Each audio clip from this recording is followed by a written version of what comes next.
Hello दोस्तों, नमस्कार। दिन भर की बड़ी खबर बिना देरी के बताएंगे, जहां सबसे पहले बताएंगे जम्मू कश्मीर के कुपवाड़ा में सुरक्षा बलों और आतंकवादियों के बीच बड़ी मुठभेड़ की खबर। दोस्तों, पूरे इलाके को चारों ओर से घेरा है भारतीय सेना ने, जिसके बाद दोस्तों इन आतंकवादियों का क्या प्लान था वो निकलकर सामने आया है। बेहद जरूरी आपको बताना, तो वही बताएंगे। जम्मू कश्मीर इलेक्शन को लेकर महबूबा मुफ्ती से जुड़ी सबसे बड़ी खबर आ रही है कि वो चुनाव विधानसभा का चुनाव नहीं लड़ेंगी। दोस्तों बताएंगे क्या है वजह और अचानक क्यों लिया ये फैसला, तो वही बताएंगे। चीन पाकिस्तान की हर चाल को मात देगी भारतीय नौसेना। जी हाँ दोस्तों, बताएंगे क्या है नौसेना की तैयारी, तो वही बताएंगे। ममता बनर्जी ने के पूरा नॉर्थ ईस्ट जलेगा वाले बयान पर भड़के हिमंता बिश्व शर्मा, कह दिया असम को धमकाने की हिम्मत कैसे हुई। दोस्तों एक से एक बड़ी खबर बताएंगे कैसे 1 सितंबर से बदल रहे हैं ये सबसे बड़े नियम। गूगल, आधार, यूपीआई और मोबाइल यूजर्स पर होगा बड़ा असर। दोस्तों इससे भी जरूरी खबरें बताएंगे, बस आप वीडियो के अंत तक बने रहेगा। और खबरों में आगे बढ़ने से पहले देश भारत का पुरजोर समर्थन करते हैं तो वीडियो को लाइक करके, चैनल को सब्सक्राइब करके, बेल आइकन दबा के कमेंट में जय हिंद कहना मत भूलिएगा। बात करने पहली बड़ी खबर की, जहां कुपवाड़ा जिले में सुरक्षा बलों ने आतंकवादियों को घेरा। घुसपैठ की फिराक में थे ये आतंकवादी, मुठभेड़ अभी भी जारी। दोस्तों जम्मू कश्मीर के एक तरफ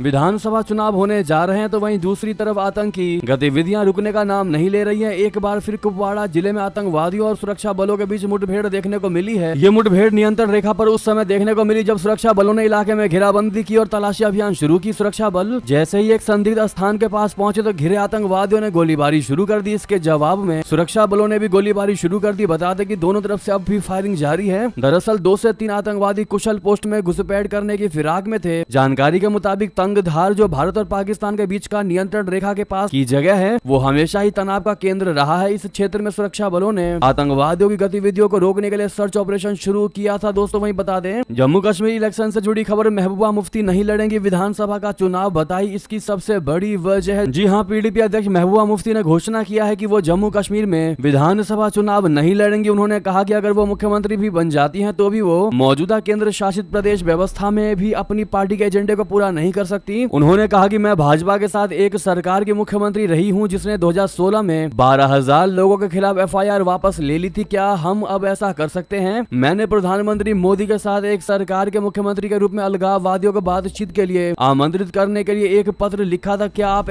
आज ऐसा कर सकते हैं? उन्होंने कहा कि मैंने जमीन पर संघर्ष विराम लगवाया। क्या आप आज ऐसा कर सकते हैं? यदि आप मुख्यमंत्री के रूप में एक एफआईआर तक वापस नहीं ले सकते तो कोई ऐसे पद का क्या कर सकता है? अब ऐसे में महबूबा मुफ्ती का ये चुनाव ना लड़ने वाला फैसला, दोस्तों आपको क्या लगता है? क्या वाकई में वो चुनाव नहीं लड़ेंगे? तो वहीं आपको बता दें, चीन पाकिस्तान की हर चाल को मात देगी अरिघात सबमरीन। दोस्तों चीन और पाकिस्तान की हर चाल को मात देने के लिए भारतीय नौसेना हिंद महासागर में INS अरिघात उतारेगी। 29 अगस्त को यह घातक परमाणु पनडुब्बी भारतीय नौसेना के बेड़े में शामिल हो सकती है। INS अरिघात भारतीय नौसेना के अरिहंत क्लास की दूसरी सबमरीन है। अरिहंत संस्कृत का शब्द है जिसका अर्थ है दुश्मन का विनाशक। भारतीय नौसेना 28 अगस्त को अपने हथियारों के जखीरे में INS अरिघात को शामिल करेगी। ये भारत की दूसरी न्यूक्लियर पनडुब्बी है जिसे पूरी तरह से अपने ही देश में बनाया गया है। ये पनडुब्बी रक्षा मंत्री राजनाथ सिंह जी की मौजूदगी में नौसेना में शामिल होगी। INS अरिघात हमारी वाटर सिक्योरिटी को यानी हिंद महासागर क्षेत्र में सुरक्षा प्रदान करेगी। साथ ही भारत की मैरीटाइम सुरक्षा को बढ़ाने के लिए एक घटक सुरक्षा घेरा बनाएगी। अरिघात उन इलाकों में भी पेट्रोलिंग करेगी जिनमें भारत की रुचि है। दोस्तों वहीं आपको बता दें, कतर ने भारत को लौटाई गुरु ग्रंथ साहिब की प्रतियां जब्त करने पर मचा था बवाल। दोस्तों मुस्लिम राष्ट्र कतर ने दोहा में भारतीय दूतावास को सिख धर्म के पवित्र ग्रंथ गुरु ग्रंथ साहिब की 2 प्रतियां लौटा दी हैं। कतर अधिकारियों द्वारा ये प्रतियां बिना मंजूरी के धार्मिक प्रतिष्ठान चलाने से संबंधित मामले में एक भारतीय नागरिक से जब्त की गई थी। पिछले हफ्ते कतर में धर्म ग्रंथों की जब्ती ने भारत में विवाद पैदा कर दिया था। मामले की संवेदनशीलता को देखते हुए भारतीय पक्ष ने कतर के समक्ष इस मुद्दे को उठाया था। विदेश मंत्रालय ने गुरु ग्रंथ साहिब की प्रतियां सौंपने के संबंध में एक संक्षिप्त बयान में कहा कि हम इसके लिए कतर सरकार को धन्यवाद देते हैं। बयान में कहा गया कि हम कतर या अन्य देशों में रहने वाले सभी भारतीय नागरिकों से सभी मामलों में स्थानीय कानूनों और नियमों का ईमानदारी से पालन करने की अपील करते हैं। तो दोस्तों वहीं आपको बता दें, बांग्लादेश के बाद क्या पाकिस्तान में भी होने वाला है तख्ता पलट? आखिर क्यों सड़कों पर उतरे हैं हजारों प्रदर्शनकारी? बता दें, बांग्लादेश की तर्ज पर क्या पाकिस्तान में भी तख्ता पलट होने वाला है? आखिर क्यों हजारों प्रदर्शनकारी प्रधानमंत्री शहबाज शरीफ की सरकार के खिलाफ सड़कों पर उतर आए हैं? सबके हाथों में पोस्टर, बैनर, पैम्पलेट और झंडे हैं। प्रदर्शनकारी सड़कों पर घूम घूम कर सरकार के खिलाफ नारे भी लगा रहे हैं। यहाँ भी हड़ताल और विरोध प्रदर्शनों का व्यापक दौर शुरू हो चुका है। हजारों की संख्या में लोग सड़कों पर उतर कर बवाल काट रहे हैं। इससे पाकिस्तान सरकार की अभी से सांसें फूलने लगी हैं। दोस्तों पाकिस्तान को डर है कि कहीं ये आंदोलन भी बांग्लादेश की तरह हिंसा और दंगे में ना बदल जाए, जहाँ से तख्ता पलट का खतरा लिखा है, पाकिस्तान में बिजली की दरों में वृद्धि और दुकानदारों पर लगाए गए नए करों के विरोध में बुधवार को व्यापारी हड़ताल पर चले गए। यहाँ प्रमुख शहरों और नगरीय क्षेत्रों में अपने कारोबार बंद कर दिए गए। पिछले महीने पाकिस्तान द्वारा अंतर्राष्ट्रीय मुद्रा कोष के साथ 7 अरब अमेरिकी डॉलर के नए ऋण के लिए समझौता किए जाने के बाद प्रधानमंत्री शहबाज शरीफ की सरकार ने बिजली की दरों में लगातार वृद्धि कर दी। इन बढ़ती दरों ने भारी असंतोष पैदा खड़ा कर दिया दोस्तों, जिसकी वजह से बिजली बिल में बढ़ोतरी की वजह से आम लोग सड़कों पर उतर आए हैं। जी हाँ दोस्तों, ऐसे में पाकिस्तान की शहबाज सरकार का सिट्टी पिट्टी गुल हो चुका है दोस्तों। अब देखते हैं कौन सा बड़ा एक्शन लेती है शहबाज सरकार या फिर तख्ता पलट होकर ही रहता है। तो वहीं आपको बता दें, बांग्लादेश से खबर है, जहां पर कब होंगे यहाँ चुनाव, प्रधानमंत्री बनने को बेचैन भारत विरोधी खालिदा जिया यूनुस सरकार पर बढ़ा रहे हैं लगातार दबाव। दोस्तों, बांग्लादेश में राजनीतिक उथल पुथल अभी खत्म नहीं हुई है। हफ्तों तक चली हिंसा और विरोध प्रदर्शनों के दौरान 600 से अधिक लोगों की मौत के बाद नोबेल पुरस्कार विजेता मोहम्मद यूनुस के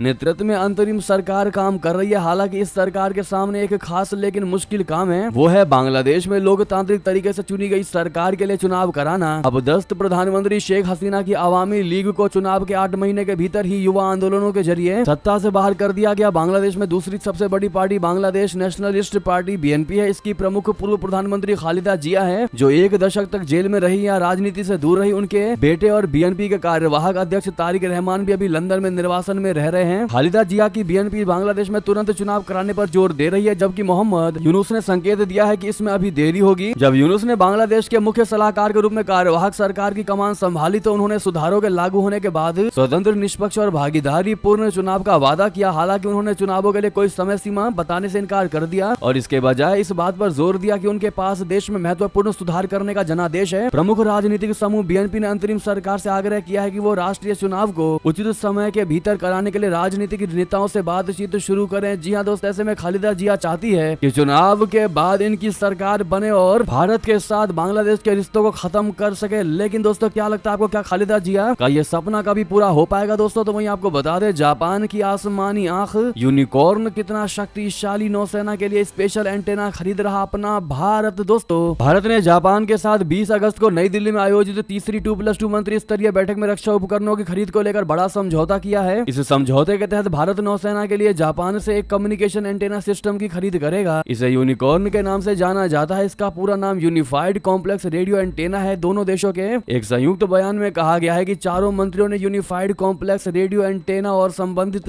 प्रौद्योगिकियों के हस्तांतरण और संबंधित व्यवस्थाओं पर शीघ्र हस्ताक्षर करने के लिए की गई प्रगति की सराहना की है। जी हाँ, तो वहीं बता दें, तुर्की के निशाने पर मुस्लिम देश चुन चुन कर बेच रहा हथियार खलीफा एर्दोगन का क्या है आखिर सपना? बता दें, तुर्की के राष्ट्रपति रेसेप तैयब एर्दोगन खुद को इस्लामी देशों का नया खलीफा बनाने की कोशिश में उनका सपना तुर्की के लिए ऑटोमन साम्राज्य के दिन को वापस लाना है। तुर्की में ऐसी ही कट्टरपंथी इस्लामी और राष्ट्रवादी भावनाओं को भड़काकर वो लंबे समय से सत्ता पर काबिज है। हालांकि उनके कार्यकाल के दौरान न केवल सैन्य तख्तापलट की कोशिश हुई है, बल्कि तुर्की को आर्थिक संकट का भी सामना करना पड़ा है। रही सही कसर अमेरिका ने प्रतिबंध लगाकर पूरा कर ही दिया। इसके बावजूद एर्दोगन अपने दामाद की कंपनी बाइकर डिफेंस की बदौलत देश को शीर्ष हथियार निर्यातक देशों में शुमार करना चाहते हैं। ऐसे में उनकी नजर उन मुस्लिम देशों पर है जो पश्चिमी या रूसी हथियारों की कीमत अदा नहीं कर सकते हैं। पाकिस्तान अपने मुरीद एयरबेस को तुर्की के अंकीसी ड्रोन की डिलीवरी के लिए तैयार कर रहा है। वहीं इंडोनेशिया ने और मलेशिया भी तुर्की के इस ड्रोन पर नजरें गड़ाए हुए हैं। नाटो में बहिष्कृत होने के बावजूद तुर्की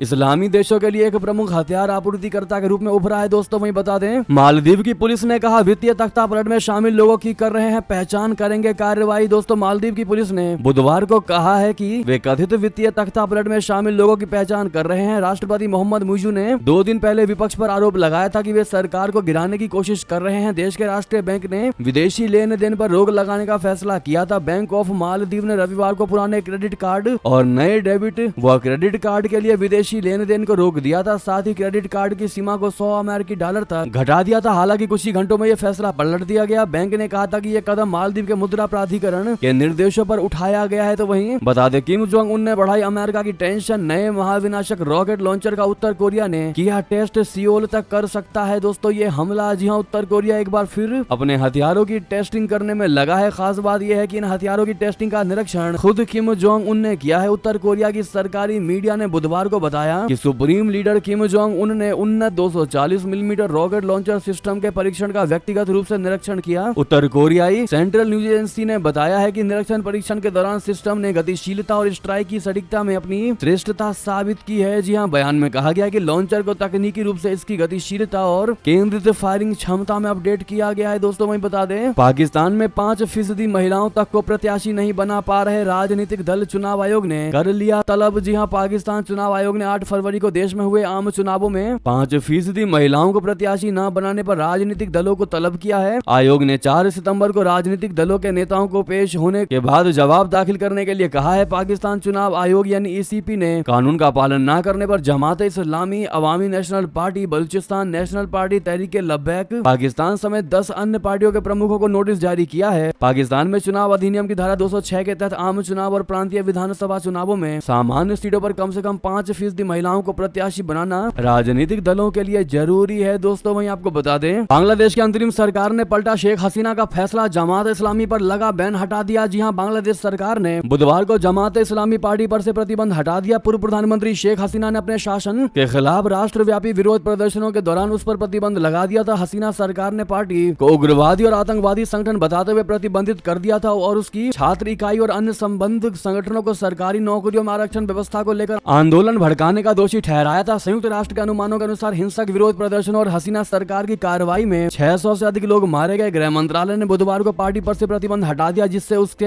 अपनी गतिविधियां फिर शुरू करने का रास्ता मिल गया है। दोस्तों वहीं बता दें, कनाडा के बाद अब ऑस्ट्रेलिया ने भी दे दिया भारतीय छात्रों को बहुत बड़ा झटका। स्टूडेंट वीजा में भारी कटौती, टूटेगा विदेश में पढ़ाई का सपना। दोस्तों कनाडा के बाद अब ऑस्ट्रेलिया ने भी विदेश में पढ़ाई करने की चाहत रखने वाले भारतीय छात्रों को बड़ा झटका दे दिया है। ऑस्ट्रेलिया ने घोषणा किया है कि वो 2025 में अपने यहाँ आने वाले अंतर्राष्ट्रीय छात्रों की संख्या को 2.7 लाख तक सीमित कर देगा। ये फैसला ऑस्ट्रेलिया में रिकॉर्ड स्तर पर हो रहे आप्रवासन को रोकने के लिए किया गया है, जिसके चलते घरों के किराए में भारी वृद्धि हुई है। ऑस्ट्रेलिया के शिक्षा मंत्री जेसन क्लेयर ने कहा कि इस सीमा में उच्च शिक्षा पाठ्यक्रमों के साथ साथ व्यावसायिक शिक्षा और प्रशिक्षण पाठ्यक्रम भी शामिल है। ऑस्ट्रेलिया सरकार के इस कदम से विदेश जाने की उम्मीद रखने वाले छात्रों को बड़ा असर पड़ने वाला है। दोस्तों वहीं बता दें, पाकिस्तान के हुक्मरान पाकिस्तानी लोगों के पास खाने तक को नहीं है आटा, लेकिन शहबाज सरकार ने आर्मी को दे दिया इतना पैसा कि गिनना हुआ मुश्किल। दोस्तों हाल के दिनों में बलूच लिबरेशन आर्मी और पाकिस्तान सेना पर कहर बनकर बरसी। 26 अगस्त को बीएलए ने सेना को निशाना बनाकर हमला किया था, जिसमें अब तक 102 पाकिस्तानी आर्मी के जवानों के मारे जाने की खबर है। हालांकि सेना और विद्रोहियों में काफी लंबे से लड़ाई चलती आ रही है, लेकिन ये पहली बार था जब सेना को इतना बड़ा नुकसान उठाना पड़ा। सेना ने विद्रोहियों से निपटने के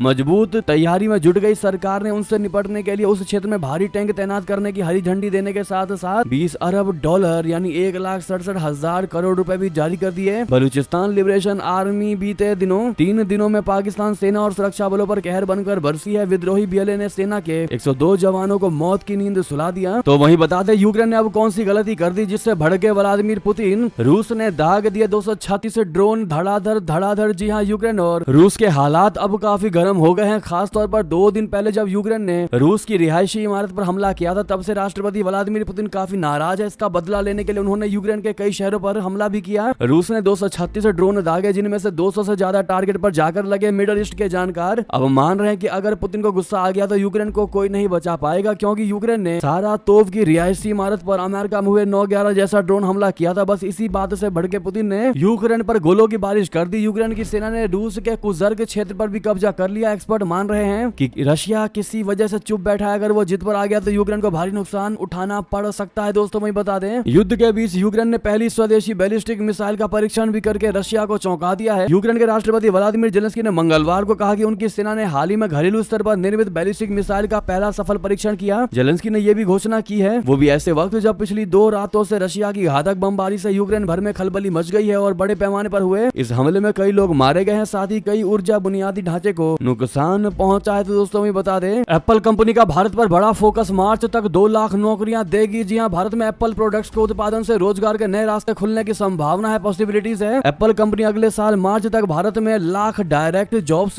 यानी सीधी नौकरियां देने की योजना बना रही है, जिसमें से 70% नौकरियां महिलाओं के लिए होगी। ये जानकारी एप्पल और भारत में इसके सप्लायर्स ने केंद्र सरकार को दी है। एप्पल अब चीन पर निर्भरता कम करके भारत पर फोकस करना चाहती है। एप्पल के कॉन्ट्रैक्ट मैन्युफैक्चरर्स फॉक्सकॉन, विस्ट्रॉन यानी अब टाटा इलेक्ट्रॉनिक्स ग्रुप बन चुका है दोस्तों, और पेगाट्रॉन ने भारत में पहले ही 80,872 सीधी नौकरियां दी हैं। इसके अतिरिक्त Tata group, Celcom, Motherson, Foxlink, Sunwoda, ATL और जेबिल जैसे सप्लायर्स ने मिलकर करीब 84,000 नई नौकरियां पैदा हुई हैं। दोस्तों वहीं बता दें, पैरालंपिक्स में भारतीय एथलीट तोड़ेंगे सभी के सभी रिकॉर्ड। क्या वाकई में ऐसा होगा? पीएम मोदी ने ऐसे बढ़ाया सभी एथलीटों का मनोबल। जी हां, पैरालंपिक खेलों से अगले दिन यानी कि 29 अगस्त को पैरालंपिक खेलों में भारतीय एथलीट एक्शन में दिखाई देंगे। वहीं अब पैरालंपिक 2024 का उद्घाटन समारोह शुरू होने से कुछ देर पहले ही भारत के प्रधानमंत्री नरेंद्र मोदी ने पूरे भारतीय दल को शुभकामनाएं भेजी हैं। पीएम मोदी जी ने सोशल मीडिया के माध्यम से भारत के सभी पैरा एथलीटों को देश का गौरव बताया है। उन्होंने कहा कि 140 करोड़ भारतवासी पेरिस पैरालंपिक्स में भाग लेने जा रहे पूरे भारतीय दल को शुभकामनाएं भेजते हैं। प्रत्येक एथलीट के अंदर दृढ़ता और प्रतिबद्धता पूरे देश के लिए प्रेरणा स्वरूप है। देश के सभी लोग उनकी सफलता की कामना कर रहे हैं। ऐसे में आप लोग भी दोस्तों ऑल द बेस्ट कहना मत भूलिएगा पैरालंपिक्स के लिए भारतीय एथलीटों को। तो वहीं बता दें, असम को धमकाने की तुम्हारी हिम्मत कैसे हुई। जी हां, ममता बनर्जी के पूरा नॉर्थ ईस्ट जलेगा वाले बयान पर भड़के हिमंता बिश्व शर्मा। दोस्तों, पश्चिम बंगाल की मुख्यमंत्री ममता बनर्जी ने बुधवार को अपनी पार्टी की छात्र इकाई तृणमूल कांग्रेस छात्र परिषद के स्थापना दिवस के मौके पर अपने संबोधन में भाजपा और उसके शीर्ष नेतृत्व पर जमकर जुबानी हमला बोला। उन्होंने आरोप लगाया कि भाजपा पश्चिम बंगाल में आग लगाना चाहती है। उन्होंने केंद्र की मोदी सरकार पर निशाना साधते हुए चेतावनी भरे लहजे में कहा कि अगर बंगाल को जलाया तो असम, नॉर्थ ईस्ट, उत्तर प्रदेश, बिहार, झारखंड, ओडिशा और दिल्ली भी जलेंगे। हम आपकी कुर्सी गिरा देंगे। ममता बनर्जी के इस बयान पर असम के मुख्यमंत्री हिमंता बिश्व शर्मा ने पलटवार किया। उन्होंने एक्स पर पोस्ट में लिखा कि दीदी आपकी हिम्मत कैसे हुई असम को धमकाने की। हमें लाल आंखें मत दिखाइए। आपकी असफलता की राजनीति से भारत को जलाने की कोशिश भी मत कीजिए। आपको विभाजनकारी भाषा बोलना शोभा नहीं देता। केंद्रीय मंत्री और बंगाल भाजपा अध्यक्ष सुकांत मजूमदार ने भी कहा कि यह टिप्पणी संवैधानिक पद पर बैठे किसी नेता की नहीं बल्कि राष्ट्र विरोधी मानसिकता वाले किसी व्यक्ति की लगती है। जी हाँ दोस्तों, इस पर आपकी क्या राय होगी बताएगा जरूर। लेकिन आपको बता दे दोस्तों, हिमंत बिश्व शर्मा से जुड़ी एक और खबर है। असम में मियां विवाद ने पकड़ा तूल। सीएम हिमंत बिश्व शर्मा के खिलाफ 18 विपक्षी दलों ने पुलिस में कंप्लेन कराई है। दोस्तों, दरअसल असम में 18 विपक्षी दलों ने मुख्यमंत्री हिमंत बिश्व शर्मा के बयानों को लेकर उनके खिलाफ पुलिस में शिकायत दर्ज कराई है। सीएम हिमंत बिश्व शर्मा ने कहा था कि वो मियां मुसलमानों को असम पर कब्जा नहीं करने देंगे। कांग्रेस के नेतृत्व में 18 विपक्षी दलों के संयुक्त मंच ने आरोप लगाया है कि शर्मा ने अपने बयानों से समुदायों के बीच नफरत को बढ़ावा दिया है। असम कांग्रेस प्रमुख भूपेन्द्र बोरा ने कहा कि असम में 18 विपक्षी दल हैं जिन्होंने संयुक्त रूप से मुख्यमंत्री हिमंत बिश्व शर्मा के खिलाफ पुलिस में शिकायत दर्ज कराई है। लोकसभा चुनाव नतीजों के बाद से असम के मुख्यमंत्री सांप्रदायिक दंगे कराने की कोशिश कर रहे हैं और विधानसभा के अंदर भी संवेदनशील बयान दे रहे हैं। हम इस बारे में राष्ट्रपति को भी लिखेंगे, ये उस दल का कहना है। दोस्तों, हिमंता बिश्व शर्मा को लेकर तो वही बता दें, सीएम योगी जी ने कहा कांग्रेस सपा में जिन्ना की आत्मा घुसी हुई है, वे देश को फिर बांटना चाहते हैं। जी हाँ, उत्तर प्रदेश के मुख्यमंत्री योगी आदित्यनाथ ने बुधवार को विपक्षी दलों की आलोचना करते हुए कांग्रेस और समाजवादी पार्टी पर विभाजनकारी राजनीति करने का आरोप लगाया। अलीगढ़ में एक जिला स्तरीय रोजगार मेले में बोलते हुए आदित्यनाथ जी ने दावा किया है कि ये पार्टियां समाज को विभाजित करने के प्रयास करके जिन्ना की विरासत को आगे बढ़ा रही हैं। सीएम योगी जी ने अखिलेश यादव पर निशाना साधते हुए कहा है कि क्या समाजवादी पार्टी के मुखिया को बेटियों की सुरक्षा पर बोलने का अधिकार है। कोलकाता में एक युवा डॉक्टर के साथ दुर्भाग्यपूर्ण घटना घटी। पूरा देश इसके खिलाफ आवाज उठा रहा, लेकिन समाजवादी पार्टी के मुखिया बेशर्मी से आरोपियों का बचाव कर रहे हैं। तो वहीं बता दें, असदुद्दीन ओवैसी का सीएम योगी जी पर निशाना, कहा बाबा की झूठी तारीफ पर 8 लाख रुपए विरोध पर मिलेगी जेल। दरअसल ऑल इंडिया मजलिस इत्तेहादुल मुस्लिमीन के सांसद असदुद्दीन ओवैसी ने बुधवार को उत्तर प्रदेश के सरकार की नई डिजिटल मीडिया पॉलिसी पर निशाना साधा। इस नई पॉलिसी के तहत उत्तर प्रदेश की योगी सरकार एक्स, इंस्टाग्राम, फेसबुक, यूट्यूब जैसे सोशल मीडिया प्लेटफॉर्म पर ढेर सारे फॉलोवर रखने वाले इन्फ्लुएंसर को पैसे देगी। साथ ही आपत्तिजनक कंटेंट पोस्ट करने वालों के खिलाफ कानूनी कार्रवाई भी की जाएगी। इस पॉलिसी पर निशाना साधते हुए ओवैसी ने कहा कि योगी सरकार ने नाकामियों पर पर्दा डालने के लिए ये स्कीम चलाई है। स्कीम के तहत सोशल मीडिया पर बाबा की झूठी तारीफ करने से कोई 8 लाख रुपए तक कमा सकते हैं। अगर आपने बाबा या उनकी पार्टी का कानूनी विरोध भी किया तो आपको राष्ट्र विरोधी घोषित करके जेल भेज दिया जाएगा। आपके टैक्स के पैसों से अब आईटी सेल वालों का घर चलेगा, ये कहना है दोस्तों असदुद्दीन ओवैसी का। इस पर आपकी क्या राय होगी दोस्तों, बताइएगा जरूर। तो वही बता दें, पंजाब में फिर भिड़े किसान और पुलिस, इलाके में भारी तनाव। क्या है दिल्ली अमृतसर कटरा एक्सप्रेसवे पर विवाद। दरअसल दिल्ली अमृतसर कटरा एक्सप्रेसवे के लिए जमीन अधिग्रहण को लेकर पंजाब के मालेर कोटला में किसान और प्रशासन आमने सामने आ गए हैं। किसान जमीन अधिग्रहण का विरोध कर रहे हैं। बुधवार को नाराज किसानों ने पुलिस की बैरिकेडिंग तोड़ दी और पुलिस से भिड़ गए। किसानों के विरोध के बावजूद मंगलवार को यहां पुलिस ने जमीन पर कब्जा कर लिया था। इसके बाद बुधवार को भारतीय किसान यूनियन के सदस्य विरोध प्रदर्शन करने पहुंचे। उन्होंने पुलिस की ओर से लगाई गई बैरिकेडिंग तोड़ दी। पुलिस ने उन्हें वहां से भगाने की कोशिश की। इससे अफरा तफरी मच गई। बड़ी संख्या में किसान हाथों में लाठी डंडे और झंडे लेकर वहां पहुंचे थे। पुलिस बार बार बैरिकेडिंग लगाती और किसान उसे हटा देते। तो वही बता दें, 1 सितंबर से बदल रहे हैं ये नियम। गूगल, आधार, यूपीआई और मोबाइल यूजर्स पर होगा सबसे बड़ा असर। दोस्तों, गूगल, आधार कार्ड और मैसेजिंग कॉलिंग के नियमों में बदलाव हो रहा है। इसका सीधा असर मोबाइल यूजर्स पर पड़ने वाला है। ऐसे में आपको इन बदलाव की जानकारी होनी चाहिए, जिससे आप समय पर अपने काम पूरे कर पाएंगे। जिन नियमों में बदलाव हो रहा है उसमें Google play store policy, NPCI, UI, DAI और ट्राई के नियम शामिल हैं। ट्राई की तरफ से फर्जी कॉल और मैसेज को रोकने के लिए टेलीकॉम कंपनियों को 30 अगस्त की डेडलाइन दी गई है। साथ ही आधार अपडेट को लेकर बड़ी बड़ी खबर है। इसके अलावा गूगल अपने प्लेटफॉर्म से कुछ एप्स को हटा रहा है। वहीं अगर आप यूपीआई सर्विस का इस्तेमाल कर रहे हैं तो आपके लिए जरूरी सूचना है। एनपीसीआई के नए नियम के मुताबिक अब रुपए क्रेडिट कार्ड और यूपीआई ट्रांजैक्शन फीस आपके रुपए रिवॉर्ड पॉइंट से नहीं काटे जाएंगे। National payment corporation of India की तरफ से सभी बैंकों को इस मामले में सूचना दे दी गई है। एनपीसीआई का ये नया नियम 1 सितंबर 2024 से देश भर में लागू हो जाएगा। तो वहीं फ्री में आधार कार्ड अपडेट को लेकर भी बड़ी खबर है। अगर आपका आधार कार्ड 10 साल पुराना भी हो गया है तो उसे 14 सितंबर से पहले फ्री में अपडेट कर सकते हैं। हालांकि free Aadhaar card update my Aadhaar portal से ही होगा। अगर आप आधार सेंटर पर जाकर आधार अपडेट करते हैं तो आपको सर्विस चार्ज के तौर पर 50 रुपए देने ही होंगे। यूजर्स फ्री आधार अपडेट की सुविधा का लुप्त केवल ऑनलाइन मोड में ही उठा सकते हैं। जी हाँ दोस्तों, बहरहाल ये थी अभी की सारी बड़ी खबरें। आपको हमारी खबर कैसी लगी? आशा करता हूँ बहुत अच्छी लगी होगी। थोड़ी भी अच्छी लगी तो वीडियो को लाइक करके, चैनल को सब्सक्राइब करके, बेल आइकन दबा के कमेंट में जय हिंद कहना मत भूलिएगा। मिलता अगली बड़ी खबर में दोस्तों, वीडियो को शेयर करना मत भूलिएगा। जय हिंद, जय भारत।